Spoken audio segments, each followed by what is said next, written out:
Hello everyone! Makonsider mo ba ang isang insurance plan na zero waste or walang tapon? Yes, magbabayad ka pa rin ng premiums na fixed term. Pero pagdating mo ng retirement at 60 years old, you get your money back? Let me explain itong True Love for Life na insurance plan. So, this plan is a limited pay whole life plan. So, ibig sabihin, you get lifelong protection, no? Lifetime yung protection, pero fixed lang yung pagbabayad mo. So, you can choose kung 5 years, 10 years, 15, or 20 years. So, example ko na lang, no, for myself. I am 37 years old. Halimbawa, ang pipiliin ko yung pang 15 years. No? And yung 1 million peso, no, na base sum assured or yung protection, no, or yung death benefit, no, ay para to sa mga beneficiaries na ilalagay ko. So, pwedeng mga loved ones ko yan. And on top of that, no, meron din siyang dividends, no? So, habang hindi mo nagagamit, no, yung iyong insurance benefits at patuloy ka na naguhulog, no, mag-accumulate siya ng dividendo. Ayan. Tapos, yung mag-accumulate ng dividendo, tsaka yung guaranteed na cash value, so ibig sabihin, ito yung money back feature, no? Ayan. So, pwede mo siyang magamit as emergency cash fund. Okay?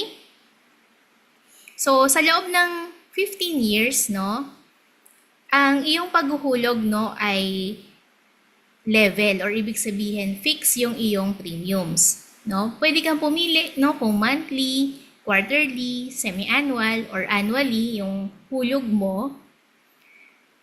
Pero mas makakamura ka kung annually mong babayaran. So, may savings kapag annual kesa monthly payments. So, ito yung example niyan, no? Kung babayaran mo siya monthly for 15 years, ang total mo na mahuhulog, no, for this plan is 981,027 peso. Pero, kapag i-annual mo, from year 1 to year 15, 838,483.65 na lang. So, may savings ka na 142,543. Ito yung natipid mo kung mag-annual pay ka. Pero, the choice is yours. Ayan. So, you can see the monthly payment as parang convenience fee siya. Ayan. Kasi parang binabayaran mo siya ng installment. And ano pa yung meron dito bukod sa may 1 million na death benefit? Meron din siyang living benefit, of course. No? If something happens to you and you need to survive, no? You need medical funding. No ba? Para makapagpagamot ka and at the same time habang ikaw ay nagre-recover, no, you can have the choice para magpahinga sa pagtatrabaho, 'di ba? Pwedeng dito mo kuhanin yung income mo para for your expenses, no? So ano pa yung meron dito? Meron itong 500,000 kapag na-disable. So ang disability pwedeng dahil sa aksidente o kaya naman sa mga medical condition katulad ng stroke, katulad ng mga mental disorders, no, katulad ng Alzheimer's disease or dementia. Yan. Kapag hindi mo na ma-perform yung trabaho mo o kaya naman ay hindi ka na makapagbihis mag-isa, makakain mag-isa, makapagbanyo mag-isa, etc. So, pwedeng ma-consider yon na disability benefit. So, kailangan ng statement ng doktor, no, na ikaw ay disabled, no, para ma-claim, no, yung 500,000 na guaranteed benefit amount. Meron din itong Life Care Plus. So, ibig sabihin, critical illness benefit naman. So, kapag ang nangyari ay sakit, katulad ng atake sa puso, stroke, cancer, no, stage 2, pataas, all types of cancer, kidney disease, yan. Open heart surgery, ayan, makaka-claim ka ng 500,000. Meron din itong personal accident rider.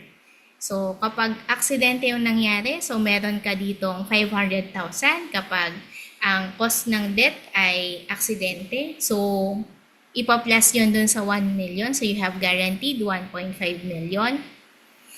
Kapag disability naman, 1 million kasi ipa-plus yun dun sa total and permanent disability benefit plus.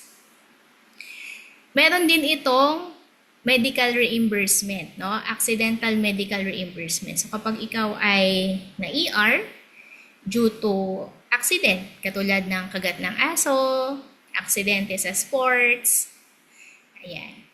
O kaya na ano sa motor, no? Meron kang pwedeng makuha dito up to 50,000 pesos per year. Pwede mo siyang maklaim. Kapag confinement naman na hindi naman required na malala yung cause ng confinement, no? Pwedeng halimbawa gastroenteritis, pneumonia, yon, mga ganon, no? Meron ka dito makaklaim na 1,000 per day. Yan. Kung malalang pneumonia at kailangan ng ICU, merong additional 2,000 per day. So 3,000 per day ang ang makiklaim mo. And the claim is via reimbursement siya. Kapag may surgery, surgical procedure, halimbawa laparoscopic surgery, no, dahil sa gallstone, no, you get 15,000 per year. Okay?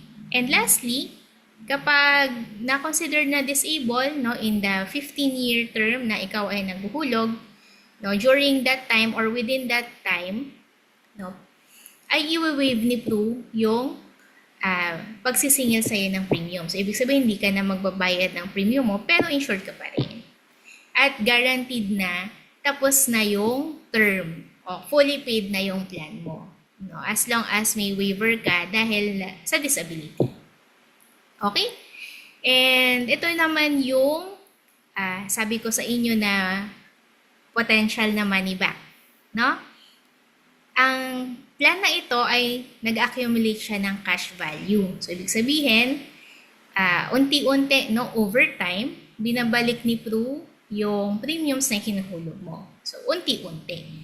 Plus, habang ikaw ay naghuhulog, no, starting the 3rd year, no, mag-accumulate siya ng dividendo. Yan. The going rate ng Pru Life na binibigay niya as dividend ay 4%. Okay. So, ito na. Yan. Exciting retirement, no? At 60. Ayun. Okay. So, kapag umabot ka ng 60 at wala naman nangyari sa'yo, no? Hindi ka nakaklaim at niretain mo yung iyong cash value tsaka dividends dito, meron kang potential na makukuha na 846,702.91. So, saan tayo nakatingin? Sa total living benefit, A plus B. Okay? So, dito pa lang, guys, no? Kung ikaw ay nag-annually, no? 838,000 versus 846,000. So, meron ka pang gain, 'di ba? So, hindi lang siya money back basta-basta. Meron pang tinubo yung pera. So, pwede mo siyang isipin na parang nalibre ka naman dito sa insurance plan mo, 'di ba? Kasi ito, para you get this protection, may bayad eh, 'di ba? May premium siya eh. Pero dahil ito ang plan mo, PruLove for Life 15, no, pwedeng bumalik sa yung pera mo. So, kung ikaw ay healthy, 'di ba? Pwede mo ma-enjoy yung living benefit. And halimbawa, no, mag-decide ka na hindi 65 pa ako magre-retire or 65 ko pa siya gustong gamitin, no? Meron ka na ditong 1,051,000. Okay?